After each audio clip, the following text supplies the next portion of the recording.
أعوذ بالله من الشيطان الرجيم بسم الله الرحمن الرحيم আসসালামু আলাইকুম ওয়া রাহমাতুল্লাহি ওয়া বারাকাতুহু। আউযু বিল্লাহি মিনাশ শাইতানির রাজিম। বিসমিল্লাহির রহমানির রহিম। রব্বিশরাহ লি সাদরি ওয়া ইয়াসসির লি আমরি ওয়াহলুল উকদাতাম মিন লিসানি ইয়াফকাহু কওলি। রব্বি জিদনি ইলমা, রব্বি জিদনি ইলমা। আজকের আলোচনায় আপনাদেরকে স্বাগত জানাচ্ছি। আমি মোহাম্মদ শাহিনুর আলম। আশা করি আল্লাহর অশেষ রহমতে আপনারা ভালো আছেন। আমিও আল্লাহর রহমতে ও আপনাদের দোয়ায় ভালো আছি, আলহামদুলিল্লাহ। আমার সংকলিত ও অনুবাদকৃত এবং মাওলানা মোহাম্মদ কামরুল হাসান হুজুরের সম্পাদিত একটি বই বাজারে এসেছে। বইটির নাম হচ্ছে মদিনা অ্যারাবিক বুক, কুরআন ও হাদিস অনুধাবনের সহজ সমাধান। যারা কুরআনের ভাষা শিখতে চান, কুরআনকে অনুধাবন করতে চান, তাদের জন্য এটি সহজ সমাধান হবে ইনশাআল্লাহ। বইটিতে আরবি যে ব্যাকরণগুলো রয়েছে সেগুলো খুব সহজ সাবলীলভাবে আলোচনা করা হয়েছে, যেন সাধারণ শিক্ষিত একজন ব্যক্তি খুব সহজেই অনুধাবন করতে পারেন। এবং বইয়ের যে অনুশীলনীগুলো রয়েছে সেই অনুশীলনীগুলোর সমাধান দেওয়া হয়েছে। এবং যারা আমরা আরবি কম পড়তে পারি বা আরবি খুব বেশি ভালো পড়তে পারি না, তাদের জন্য এখানে আরবির যে বাক্যগুলো রয়েছে সেই বাক্যগুলোর উচ্চারণ দিয়ে দেওয়া হয়েছে এবং বাংলা ও ইংরেজি অনুবাদ সহ দেওয়া হয়েছে। যদি কেউ সংগ্রহ করতে ইচ্ছুক হন বইটি, তাহলে ডিসক্রিপশন বক্সে আমি আমার হোয়াটসঅ্যাপ নাম্বার দিয়ে দিব। সেই হোয়াটসঅ্যাপ নাম্বারে যোগাযোগ করে আপনারা বইটি সংগ্রহ করতে পারবেন ইনশাআল্লাহ। আরবি ভাষার একটি গুরুত্বপূর্ণ বিষয় নিয়ে আজকে আমরা আলোচনা করব ইনশাআল্লাহ। সেটি হচ্ছে নুন। আরবি ভাষায় আমরা জানি যে আরবি হরফের মধ্যে অর্থাৎ বর্ণমালার মধ্যে একটি বর্ণমালা হচ্ছে নুন। এই নুনের কিন্তু বিভিন্ন প্রকার ব্যবহার রয়েছে। আমরা যদি কুরআনুল কারীম পড়ি তাহলে আমরা দেখব যে কুরআনুল কারীমের বিভিন্ন জায়গায় এই নুনের বিভিন্ন রকম ব্যবহার রয়েছে। তো এই নুনের যে ব্যবহারগুলো রয়েছে এই ব্যবহারগুলো নিয়েই আজকে আমরা আলোচনা করব ইনশাআল্লাহ। তো আপনারা এই ভিডিওটি শুরু থেকে শেষ পর্যন্ত দেখবেন। যদি আপনারা এই ভিডিওটিকে কেটে কেটে দেখেন তাহলে আসলে মূল যে বিষয়গুলো রয়েছে এই বিষয়গুলো আপনারা অনুধাবন সহজে করতে পারবেন না। আপনারা পুঙ্খানুপুঙ্খভাবে ভিডিওটি শুরু থেকে শেষ পর্যন্ত দেখবেন, আশা করি আপনারা কিছু হলেও শিখতে পারবেন। তো আমরা এখন নুনের যে বিষয়গুলো রয়েছে, নুনের যে ব্যবহারগুলো রয়েছে এই ব্যবহারগুলো নিয়ে আলোচনা করব। নুনের প্রথম যে ব্যবহারটি নিয়ে আলোচনা করব সেটি হচ্ছে নুনে তাওকিদ। নুনে তাওকিদ হচ্ছে এমন একটি নুন যেটি আরবি যে ফেইলগুলো বা ক্রিয়াগুলো যে রয়েছে এই আরবি ফেইল বা ক্রিয়াগুলোর সঙ্গে যুক্ত হয়ে আসে।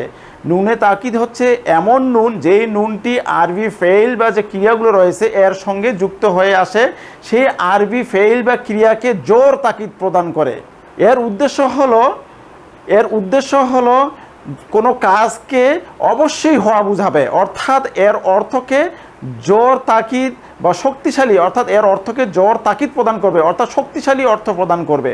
তো আমরা যদি উদাহরণ দেই তাহলে বিষয়টি আরও ক্লিয়ার হয়ে যাবে। তো আমরা বোর্ডে চলে যাই। নুনে তাওকিদ, নুনের যে ব্যবহারগুলো রয়েছে তার মধ্যে একটি হচ্ছে নুনে তাওকিদ। আমরা ধীরে ধীরে পরবর্তীতে সিকুয়েন্সিয়ালি পরবর্তীতে যে ব্যবহারগুলো রয়েছে সেগুলো দেব ইনশাআল্লাহ।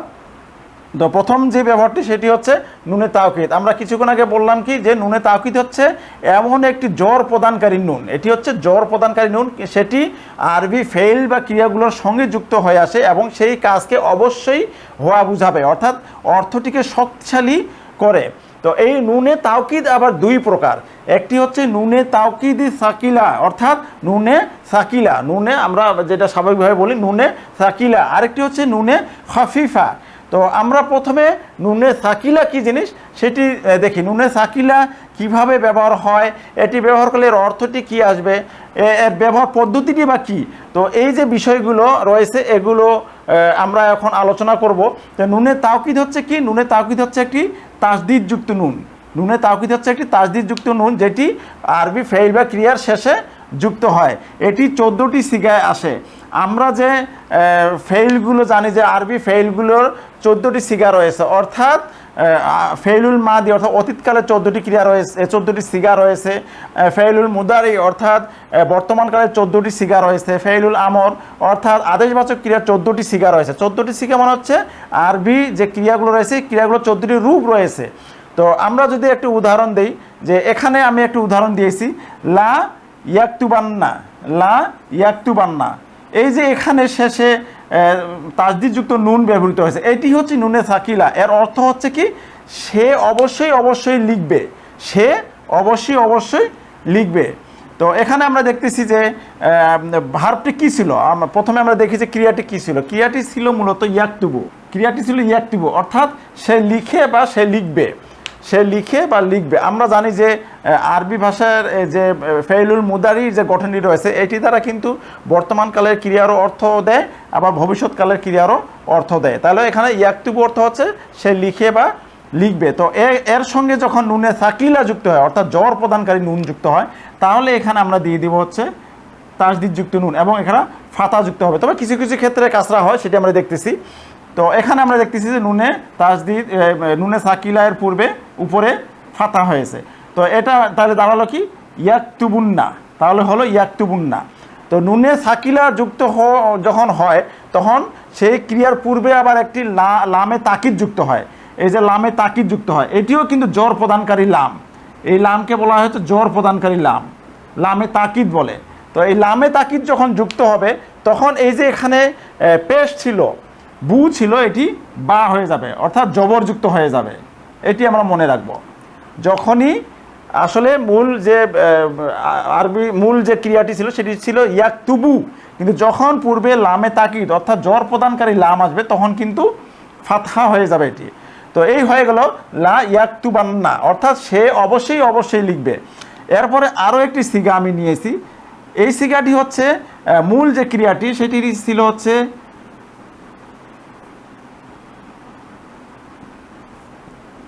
আদরিবু। আদরিবু মানে হচ্ছে যে আমি প্রহার করি বা করব, আমি প্রহার করি বা করব।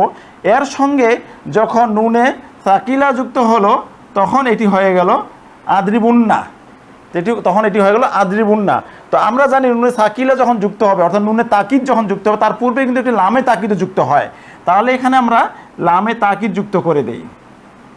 তো আমরা কিছুক্ষণ আগে জানলাম যে লামে তাকিদ যখন যুক্ত হয় তখন কিন্তু এই যে শেষ অক্ষরে অর্থাৎ নুনে সাকিলার পূর্বে যে হরফটি রয়েছে এই হরফে কিন্তু পেশ ছিল এটি ফাতহা, অর্থাৎ জবরযুক্ত হয়ে যাবে। তাহলে হয়ে গেল কিন্তু লা আদরিবান্না, লা আদরিবান্না, অর্থাৎ এর অর্থ হচ্ছে যে আমি অবশ্যই প্রহার করব। তো এখানে আবার একটি সংযুক্ত সর্বনাম অর্থাৎ অ্যাটাচড প্রোনাউন কা যুক্ত হয়েছে। আরবিতে একে বলা হয়েছে দমিরুন মুত্তাসিলুন, অর্থাৎ সংযুক্ত সর্বনাম কা যুক্ত হয়েছে। এর অর্থ হচ্ছে তোমাকে। তো যখন এই নুনে সাকিলার সঙ্গে একটি সংযুক্ত সর্বনাম যুক্ত হবে, অর্থাৎ এটি হচ্ছে এই ক্রিয়াটির কর্ম অর্থাৎ অবজেক্ট, এই ক্রিয়াটির অবজেক্ট, এই ক্রিয়াটির অবজেক্ট অর্থাৎ কর্ম। তো যখন কোনো কর্ম এখানে যুক্ত হয়ে গেল তখন এই সিগাটি অর্থাৎ গঠনটি এরকম হয়ে গেল লা আদ্রিবান্নাকা, অর্থাৎ আমি তোমাকে অবশ্যই প্রহার করব। তো এই ছিল নুনে তাকিদের যে প্রথম যে প্রকার, সেই নুনে তাকিদি সাকিলা অর্থাৎ নুনে সাকিলা এর গঠনটা আমি এখানে দেখালাম। এখন সামনে আরও বিস্তারিত আলোচনা আসছে, আমরা দেখি সামনে আলোচনায় যাই। এই নুনে সাকিলার কিন্তু ব্যবহার কোরআনে অনেক রয়েছে। আমরা কোরআন পড়লে দেখব যে কোরআনে এই নুনে সাকিলার ব্যবহার অনেক রয়েছে। আমরা যদি এই নুনে সাকিলা সম্পর্কে এখানে বিস্তারিতভাবে দেখি, এগুলো যদি আমরা ভালোভাবে পড়ি তাহলে আমরা দেখব যে কোরআনের যে নুনে সাকিলাগুলো রয়েছে, ব্যবহার রয়েছে, এই ব্যবহারগুলো কিন্তু আমাদের কাছে পরিষ্কার হয়ে যাবে। তো এখানে নুনে সাকিলা সংযোজনের স্থান, অর্থাৎ নুনে সাকিলা কার সাথে যুক্ত হয়, নুনে সাকিলা কার সাথে যুক্ত হয় এবং তার সঙ্গে আর কি যুক্ত হয়, এই যে তিনটা বিষয় এখানে মনে রাখা বাঞ্ছনীয়। অর্থাৎ এই তিনটা বিষয় অবশ্যই মনে রাখতে হবে। তো প্রথম যে বিষয়টি সেটি হচ্ছে যে সাধারণত ফেইল মুদারি অর্থাৎ বর্তমানকালের ক্রিয়া এবং ফেইল আমর অর্থাৎ আদেশবাচক ক্রিয়ার সাথে যুক্ত হয়। কি শিখলাম? সাধারণত ফেইল মুদারি অর্থাৎ বর্তমানকালের ক্রিয়া এবং ফেইল আমর অর্থাৎ আদেশবাচক ক্রিয়ার সঙ্গে যুক্ত হয়, এটি আমরা মনে রাখবো। এবং 14টি সিগার সাথে যুক্ত হয়, এটি আমরা পূর্বেই শিখেছি। এরপরে ফেইল মাদি অর্থাৎ অতীতকালের ক্রিয়ার সাথে কিন্তু এটি যুক্ত হয় না। এই নুনে সাকিলা কিন্তু অতীতকালের সাথে সংযুক্ত হয় না, অর্থাৎ নুনে তাওকিদই কিন্তু অতীতকালের সঙ্গে সংযুক্ত হয় না, এটা আমরা মনে রাখবো। এরপরে পূর্বে একটি লামে তাকিদ যুক্ত হয়। আমরা দেখলাম কিছুক্ষণ আগে যে পূর্বে একটা লামে তাকিদ, এটিও জ্বর প্রদানকারী লামে তাকিদ যুক্ত হয়। এবং লামে তাকিদ যখন যুক্ত হবে তখন সিগাটি কিরূপ পরিবর্তন হয় শেষে অক্ষরে পেশ থাকলে সেটি জবরযুক্ত হয়, অর্থাৎ মানসুব হয়। এটাকে বলা হয় মানসুব হওয়া। হ্যাঁ, এটিকে বলা হয় আরবিতে মানসুব হওয়া। তো এই ছিল 3টি বিষয়। এই 3টি বিষয় আমরা মনে রাখবো ইনশাআল্লাহ। নুনে সাকিলা যে রয়েছে, নুনে সাকিলা এর পূর্বে কিন্তু 4টে অবস্থা হয়। নুনে সাকিলার পূর্বে 4টা অবস্থা হয়, অর্থাৎ নুনে সাকিলার যে পূর্বে যে হরফটি রয়েছে এই হরফে 4টা অবস্থা হতে পারে। তো প্রথমে যে অবস্থাটি সেটি হচ্ছে যে এটি ফাতহা হতে পারে। হ্যাঁ, এটি ফাতহা হতে পারে। এরপরে রয়েছে হচ্ছে এই নুনে সাকিলার পূর্বে আলিফ থাকতে পারে। এগুলো মনে রাখবো। নুনে সাকিলার পূর্বে 4টি অবস্থা হতে পারে। প্রথম অবস্থাটি হচ্ছে যে এটি ফাতহা হতে পারে। নুনে সাকিলার পূর্বে ফাতহা হতে পারে। নুনে সাকিলার পূর্বে আলিফ আসতে পারে। নুনে সাকিলার পূর্বে কাসরা আসতে পারে বা জের আসতে পারে। নুনে সাকিলার পূর্বে দম্মা বা পেশ আসতে পারে। এই 4টি আমরা মনে রাখবো। তো নুনে সাকিলের পূর্বে ফাতহা আসে হচ্ছে 5টি সিগায়। নুনে সাকিলের পূর্বে ফাতহা আসে 5টি সিগায়। তো আমরা জানি সিগা কি। সিগা হচ্ছে যে আরবি যে ক্রিয়াগুলো রয়েছে, ফেইল মুদারি, ফেইল মাদি এবং ফেইল আমর, এই যে 3 প্রকার যে আরবি ক্রিয়াগুলো রয়েছে, এই আরবি ক্রিয়াগুলো কিন্তু প্রত্যেকটারই 14টি করে রূপ রয়েছে। প্রত্যেকটির 14টি করে রূপ রয়েছে। এগুলোকে বলা হয় সিগা। তো এই 14টি সিগার মধ্যে 5টি সিগাতে হচ্ছে কি নুনে সাকিলার পূর্বে ফাতহা হয়। তো সিগাগুলো কি? ওয়াহেদ মুদাক্কার গায়েবের সিগা, অর্থাৎ এক বচন পুরুষবাচক এবং নাম পুরুষের যে সিগাটি রয়েছে সেটি হচ্ছে ফাতহাযুক্ত হয়। যেমন লা ইয়াফ আলান্না, এই যে এখানে ফাতহাযুক্ত হয়েছে লা ইয়াফ আলান্না, অর্থাৎ এর অর্থ হচ্ছে যে সে অবশ্যই কাজটি করবে। এরপরে ওয়াহেদ মুয়ান্নাস গায়েবের সিগা, অর্থাৎ এক বচন স্ত্রীবাচক এবং নাম পুরুষের যে সিগাটি রয়েছে সেটি নুনে সাকিলের পূর্বে ফাতহা হয়। যেমন লা তাফ আলান্না, অর্থাৎ সে একজন স্ত্রী, কাজটি অবশ্যই করবে। এরপরে ওয়াহেদ মুজাক্কার হাদিরের সিগা, অর্থাৎ এক বচন পুরুষবাচক এবং মধ্যম পুরুষ এর সিগাটি হচ্ছে বা গঠনটি হচ্ছে যে লা তাফ আলান্না, অর্থাৎ তুমি অবশ্যই কাজটি করবে। তুমি একজন পুরুষ, অবশ্যই কাজটি করবে। এরপর ওয়াহেদ মুতাকাল্লিমের সিগা, অর্থাৎ এক বচন উত্তম পুরুষের যে সিগাটি রয়েছে সেটিতে হচ্ছে নুনে সাকিলার পূর্বে ফাতহা হয়। যেমন লা আফ আলান্না, লা আফ আলান্না, অর্থাৎ আমি অবশ্যই কাজটি করব। এরপরে জামা মুতাকাল্লিম, অর্থাৎ বহুবচন এবং উত্তম পুরুষের যে সিগাটি রয়েছে সেটি হচ্ছে না লা নাফ আলান্না, অর্থাৎ অবশ্যই আমরা অবশ্যই কাজটি করব। তো আমরা জানি যে আরবি যে ক্রিয়াগুলো গঠিত হয় এটির একটি মূল একটি ওজন বলা হয়, এটাকে মূল একটি ওজন ধরা হয়। যেমন ফাআলা, এটিকে আরবি ক্রিয়ার ওজন বলা হয়। এই ফরম্যাট এই ফাআলা এই ফরম্যাটে মানে এই ফাআলা ওজনের মাধ্যমেই কিন্তু ক্রিয়াগুলোকে গঠন করা হয় বা ক্রিয়াগুলোকে সন্নিবেশ করা হয়। তো আমরা যদি এটি আলোচনা করতে গেলে আসলে অনেক বড় বিষয়, কারণ এই আলোচনা করতে গেলে ক্লাস অনেক বড় হয়ে যাবে। তো এগুলো আলোচনা আমরা অলরেডি আমার যে ভিডিও চ্যানেলটি রয়েছে, আমার যে ইউটিউব চ্যানেলটি রয়েছে, এখানে কিন্তু আমি বেসিক অ্যারাবিক ল্যাঙ্গুয়েজের কিছু ভিডিও আপলোড করেছি এবং আপলোড চলতেছে, এগুলো আপনারা দেখবেন। এবং মদিনা অ্যারাবিক বুক রয়েছে, তারপরে আরবি ব্যাকরণ যে ইলমুন নাহুর ভিডিওগুলো রয়েছে, আপনারা এগুলো দেখলে কিন্তু এই আলোচনাগুলো আমার ভিডিওতে পেয়ে যাবেন। তো ওগুলো আপনারা দেখবেন। আর এখানে আমরা একটি ফেইল নেই। হ্যাঁ, দরাবা, দ র বা, অর্থাৎ প্রহার করা। হ্যাঁ, এর অর্থ হচ্ছে প্রহার করা। তো এই প্রহার করা এই ফেইলটিকে নিয়ে আমরা যদি দেখি তাহলে এখানে আমরা পাবো হচ্ছে লা ইয়াদরিবান্না, অর্থাৎ সে অবশ্যই প্রহার করবে। এরপরে আসবে লা তাদরিবান্না, অর্থাৎ সে একজন মহিলা অবশ্যই প্রহার করবে। এর পূর্বেরটা কিন্তু ছিল হচ্ছে পুরুষবাচক। এরপরে আসবে যদি আমরা এই দরাবা ফেলটিকে এখানে বসাই, লা তাদরিবান্না, অর্থাৎ তুমি একজন পুরুষ অবশ্যই প্রহার করবে। এরপরে ওয়াহেদ মুতাকাল্লিমে যদি আমরা বসাই তাহলে লা আদরিবান্না, অর্থাৎ আমি অবশ্যই প্রহার করব। জামা মুতাকাল্লিমে যদি আমরা বসাই তাহলে লা নাদরিবান্না, অর্থাৎ অবশ্যই আমরা প্রহার করব। তো এই ছিল 5টি সিগা। তো এরপরে আমরা দেখব যে আলিফ, অর্থাৎ নুনে সাকিলার পূর্বে আলিফ কয়টি সিগায় আসে এবং কি সিগাগুলো। তো এবার আমরা দেখব নুনে সাকিলা এর পূর্বে যে আলিফের অবস্থা হয়, অর্থাৎ এর পূর্বে যে আলিফ আসে সেটি মোট 6টি সিগাতে আসে, সেটি মোট 6টি সিগাতে আসে।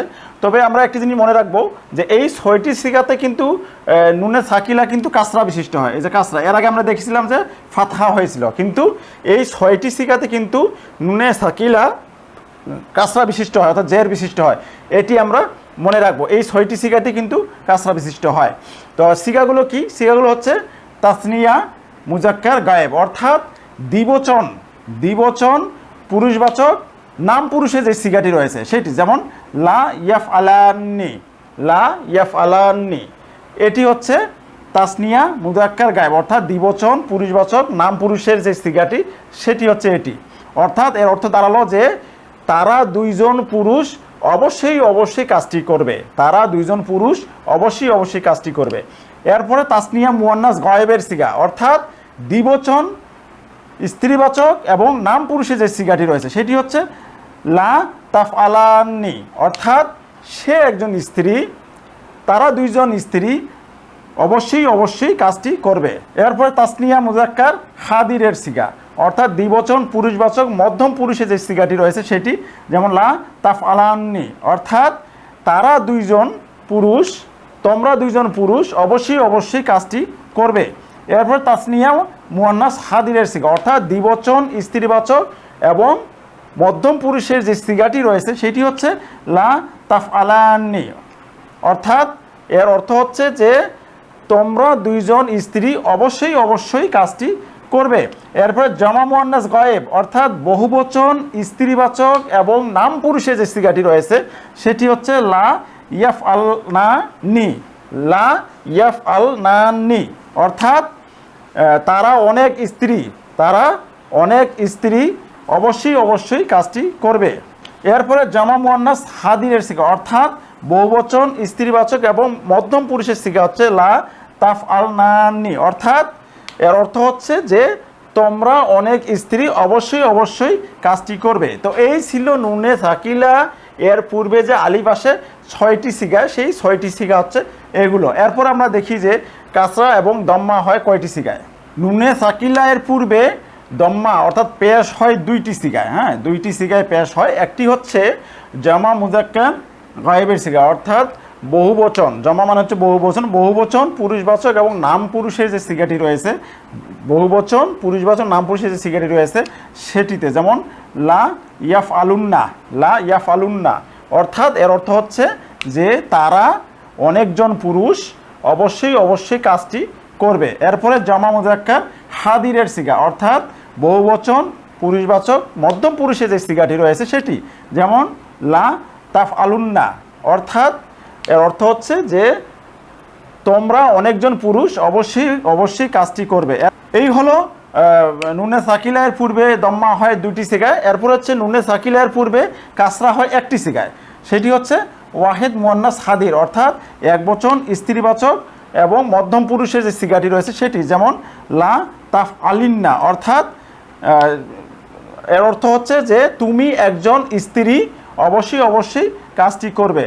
তো এই ছিল নুনে সাকিলা এর উদাহরণ এবং নুনে সাকিলা এর গঠন, কিভাবে এটি গঠিত হয় এবং এটি গঠনের সময় কি বৈশিষ্ট্য ধারণ করে এবং এর অর্থটি কি হবে, এই বিষয়গুলো আমরা শিখলাম। তো এখন আমরা যে নুনে খফিফা রয়েছে এই নুনে খফিফা নিয়ে আলোচনা করব ইনশাআল্লাহ। আসসালামু আলাইকুম। আপনি কি কোরআন ও হাদিসের ভাষা শিখতে আগ্রহী? অনারবদের আরবি ভাষা শেখার জন্য সম্পূর্ণ আরবি ভাষায় মদিনা অ্যারাবিক বুক কিতাবটি লিখেছেন ডক্টর আব্দুর রহিম রহিমাহুল্লাহ। বাংলায় এই বইটি সংকলন ও অনুবাদ করেছেন মোহাম্মদ শাহিনুর আলম এবং সম্পাদনা করেছেন মাওলানা মোহাম্মদ কামরুল হাসান। এই বইটির বৈশিষ্ট্য: মূল আরবি বাক্যের উচ্চারণ সহ বাংলায় ও ইংরেজিতে অনুবাদ, প্রতিটি অধ্যায়ের আলোচিত আরবি ব্যাকরণের সহজ আলোচনা, অনুশীলনের প্রশ্নের সমাধান এবং তার উচ্চারণ বাংলায় ও ইংরেজিতে অনুবাদ। এই কিতাবটি কাদের জন্য? জেনারেল শিক্ষিত যারা কোরআন ও হাদিসের ভাষা শিখতে চান, সকল ধরনের পেশাজীবী যারা কোরআন ও হাদিসের ভাষা শিখতে আগ্রহী এবং মাদ্রাসার সকল শিক্ষার্থী যারা শুরু থেকেই আরবি শিখতে আগ্রহী। আপনার আরবি ভাষা জ্ঞানকে আরও সুন্দর, সাবলীল ও সমৃদ্ধ করতে মদিনা অ্যারাবিক বুক কিতাবটি একটি গুরুত্বপূর্ণ সহায়ক হবে ইনশাআল্লাহ। তো এই বইটি সংগ্রহের জন্য স্ক্রিনে দেওয়া নাম্বারে দ্রুত যোগাযোগ করুন। ধন্যবাদ। এবার আমরা নুনে খফিফা নিয়ে আলোচনা করব। নুনে খফিফা হচ্ছে, এর আগে আমরা দেখেছিলাম নুনে সাকিলাতে যে নুনটি হচ্ছে তাসদিদ যুক্ত ছিল, কিন্তু নুনে খফিফা হচ্ছে নুনটি সাকিন যুক্ত হবে, নুনটি সাকিন যুক্ত হবে, বাকিগুলো সব ঠিক আছে, নুনটি সাকিন যুক্ত হবে। তো এই নুনে খফিফা এটি মোট 8টি সিগাতে আসে। তো যেগুলো আমরা দেখলাম যে নুনে সাকিলাতে যেই সিগাগুলো, যেই 6টি সিগার পূর্বে আলিফ আসে, সেই 6টি সিগাতে কিন্তু এই নুনে খফিফা আসে না। আমরা কিছুক্ষণ আগে দেখলাম যে নুনে সাকিলার পূর্বে যে 6টি সিগাতে যে আলিফ আসে, এই 6টি সিগাতে কিন্তু নুনে খফিফা হয় না। নুনে খফিফা 8টি সিগাতে হয়। সেই 8টি সিগা হচ্ছে যে ওয়াহেদ মুজাক্কার গায়েব, অর্থাৎ একবচন পুরুষবাচক এবং নাম পুরুষের যে সিগাটি রয়েছে সেটি হচ্ছে সেটিতে এই নুনে খফিফা যদি আসে তাহলে সিগাটি হচ্ছে এরকম, লা ইয়াফ আলান, লা ইয়াফ আলান। এরপরে হচ্ছে অর্থাৎ যে সে অবশ্যই এই কাজটি করবে, সে অবশ্যই এই কাজটি করবে। এরপরে জামা মুজাক্কার গায়েবের সিগা, অর্থাৎ বহুবচন পুরুষবাচক এবং নাম পুরুষের সিগা যেটি, সেটি হচ্ছে লা ইয়াফ আলুন। এরপরে ওয়াহেদ মুয়ান্নাস গায়েব, অর্থাৎ একবচন স্ত্রীবাচক এবং নাম পুরুষের যে সিগাটি রয়েছে সেটিতে আসে, সেটি হচ্ছে লা তাফ আলিন, লা তাফ আলান। এরপরে হচ্ছে ওয়াহেদ মুজাক্কার হাদির, অর্থাৎ একবচন পুরুষবাচক এবং মধ্যম পুরুষের যে সিগাটি রয়েছে সেটি হচ্ছে লা তাফ আলান। এরপরে জামা মুজাক্কার হাদির, অর্থাৎ বহুবচন পুরুষবাচক এবং মধ্যম পুরুষের যে সিগাটি রয়েছে সেটি হচ্ছে লা তাফ আলুন। এরপরে ওয়াহেদ মুয়ান্নাস হাদিরের সিগা, অর্থাৎ একবচন স্ত্রীবাচক এবং মধ্যম পুরুষের যে সিগাটি রয়েছে সেটি হচ্ছে লা তাফ আলিন। এরপরে ওয়াহেদ মুতাকাল্লিমের যে সিগাটি রয়েছে, অর্থাৎ একবচন উত্তম পুরুষ, সেটি হচ্ছে লা আফ আলান। এরপরে জামা মুতাকাল্লিম, অর্থাৎ বহুবচন এবং উত্তম পুরুষ যেটি সিগা রয়েছে সেটি হচ্ছে লা নাফ আলান। তো এই ছিল নুনে খফিফা। তো আমরা নুনের যে ব্যবহারগুলো শিখতেছি, নুনের ব্যবহারগুলোর মধ্যে একটি ব্যবহার হচ্ছে নুনে তাওকিদ। তো এই নুনে তাওকিদ আবার দুই প্রকার, নুনে সাকিলা, নুনে খফিফা। তো এই নুনে সাকিলা এবং নুনে খফিফা কীভাবে আসে এবং কিভাবে ব্যবহার হয় সেই বিষয়গুলো আমরা দেখলাম। তো আগামী পর্বে আমরা আবারও অন্য একটি কোনো নুনের ব্যবহার নিয়ে আসবো ইনশাআল্লাহ। তো সে পর্যন্ত আপনারা ভালো থাকবেন, সুস্থ থাকবেন। আসসালামু আলাইকুম ওয়া রাহমাতুল্লাহি ওয়া বারাকাতুহু।